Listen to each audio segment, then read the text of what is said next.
All right, so today we will be covering all of the updates that we made for the Michigan portion of the Midwest Cover Crop Council Cover Crop Selector Tool, or the decision tools.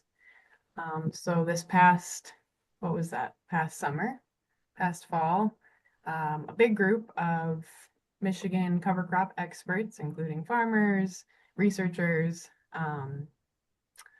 people from the seed industry, all came together to figure out what we've learned in the last 5 years so we can update recommendations for the selector tool.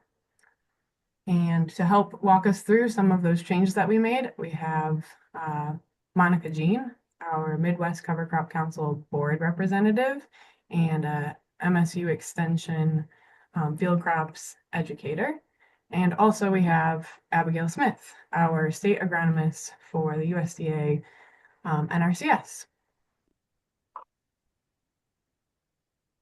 And we're going to start by highlighting some of the new species that we've added to the tool, add the new goals that we've added, and then move into some of the tweaks we've made in the seeding dates and updates in the kind of potential disadvantages or the warnings that we are offering for farmers who are trying new species. And with that, I'll pass it to Abby Smith. So we'll start off by talking about a few of the species that we've added. We added forage brassica hybrids. These are some options to provide some forage during some times when there is not a crop out there. We can plant these in the early spring and then again in that August window. They do have a little bit of a risk to establishment during the driest part of the summer and then later into the fall as well. But these do produce a lot of leafy above ground biomass and do have a smaller taproot than other brassicas that we have planted, like purple top turnips. We plant these at about 2 to 5 pounds of pure live seed per acre. Next. Also, we added sunflowers. These are to be planted as part of a mix. They're a summer annual, so they fit in that June to August window. They are really good at scavenging nutrients and provide some aesthetics out there as well. The flowers are a big attractor to planting these species. We plant these at 2 to 4 pounds per acre when drilled, pure live seed. And then finally, we added sun hemp, another species with some yellow flowers, also in that summer window. They are drought tolerant and drilled rate is 14 to 20 pounds of pure live seed per acre. They are a legume as well. Another update that we added onto the tool is having new goals of early and late interseeding. The early interseeding is into corn at V4, V7. This can be achieved through broadcast or aerial seeding, as you can see on the setup tractor there at the bottom left. But there also can be a modified drill, which is more like the bottom right. And we also have the late interseeding into corn or soybean. That can be done aerial as well, or a modified ground rig like a high boy can be used as well, especially with the drop nozzles as pictured in the bottom right there.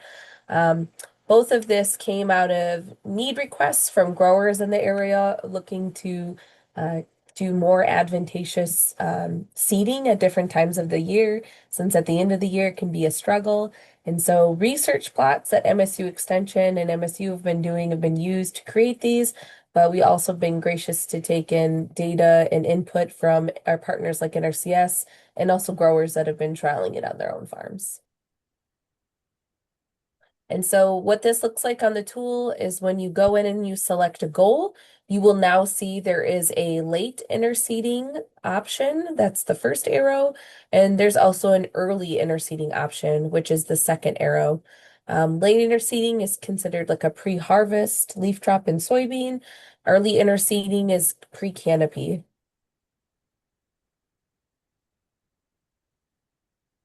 And then when you go ahead and you click through, The early interseeding, this is an example for early interseeding. You're going to see that just like with a lot of our other goals, well, all of the other goals, they go ahead and get ranked on the how well it's going to work in that system. That way you have a good idea of what's the best one to select. And so you can see some mixtures and also some pure live stands suggested here at the top, ranked number 4, number 3, and then number 2 for suitability. And the same thing you can see here for late interseeding. In order for goal fulfillment, you can see number 4 is excellent, number 3 is good, 2 sequentially it goes down. All right, so beyond just adding new species and a new goal, one of the big parts of the tool update was updating our seeding dates. Over the past, over the past years, our frost dates are shifting, and that's illustrated in this chart here. It's very busy, but if we just look at if you just look at the red here, that indicates that the frost dates, in this case, the spring 50% frost date, has shifted by a number of days across Michigan. So each of these represents a shift in frost date per county. And it varies by county quite a bit. We see generally in northern counties, they've shifted a bit more, and this is all based on NOAA's weather data. And so because these frost dates are shifting, in the case of this spring 50% frost date, it's shifting earlier. And then we look at our fall 50% frost date, it tends to be shifting later. And again, varies quite a bit across the counties. Here's just a snapshot. So because these frost dates are changing, we would anticipate that our cover crop planting frost dates are going to shift as well. And so we've incorporated the latest 30-year frost data from NOAA.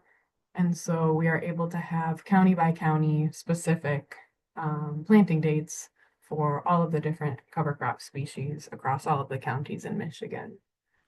And beyond just using weather data or climate data to influence this like county by county planting dates, we've also just incorporated some lessons we've learned over the past 5 years from on-farm data, plot research, and that's resulted in us kind of expanding some of our summer seeding windows for several cover crops. And I'll just point out that from the frost data, we've seen an expansion of our winter cereal rye seeding dates as well. That's been expanded later into the fall. Something else that we wanted to draw your attention to in the tool is the potential disadvantages and the information that you can find with each species. So if you click on Italian ryegrass, and then look at the bottom of the screen where the pointer is. There is potential advantages and potential disadvantages for each cover crop. Here we'll focus on the potential disadvantages. We know that some species carry a little bit more risk with them, like Italian ryegrass, and so we wanted to highlight those in the tables in the tool so that when you are planning a species, you can look at what will this species do for me, and then also what do I need to watch out for, or what do I need to consider when I'm thinking about adding this species into my rotation. So here you can see that this species could be a weed and have delayed emergence. It could also cause some pest issues. It could potentially hinder our crops or have some incorporation challenges if we're trying to use tillage. And then there's some comments there as well so that you can go through and read those and know about that species before you try and incorporate it. There's also this is an example of sorghum, where you can see those performance and roles for that species and what it's really good at, and then also some comments there as well. So here If you're going to use this for forage, we want to make sure that you consult your nutritionist so that you know how to use that species, especially if you're going to graze it, because there may be some livestock risks that come with it.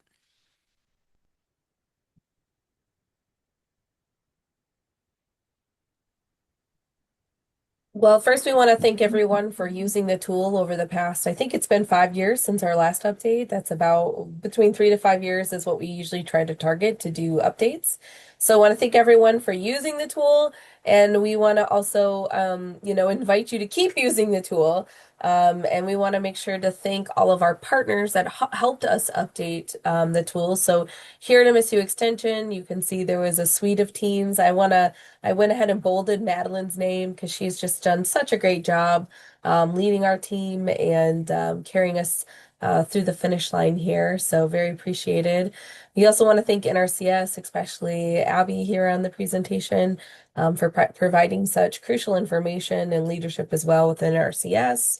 And then Van Buren Conservation District, Colleen, Star of the West, Lisa Woodkey, Michigan Corn, Kristen Poley, and we had 2 Michigan farmers who were okay with us putting their names, but we've actually had many more help.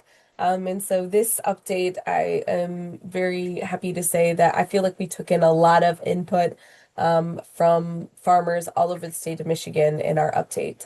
So that was also a great addition onto this tools update.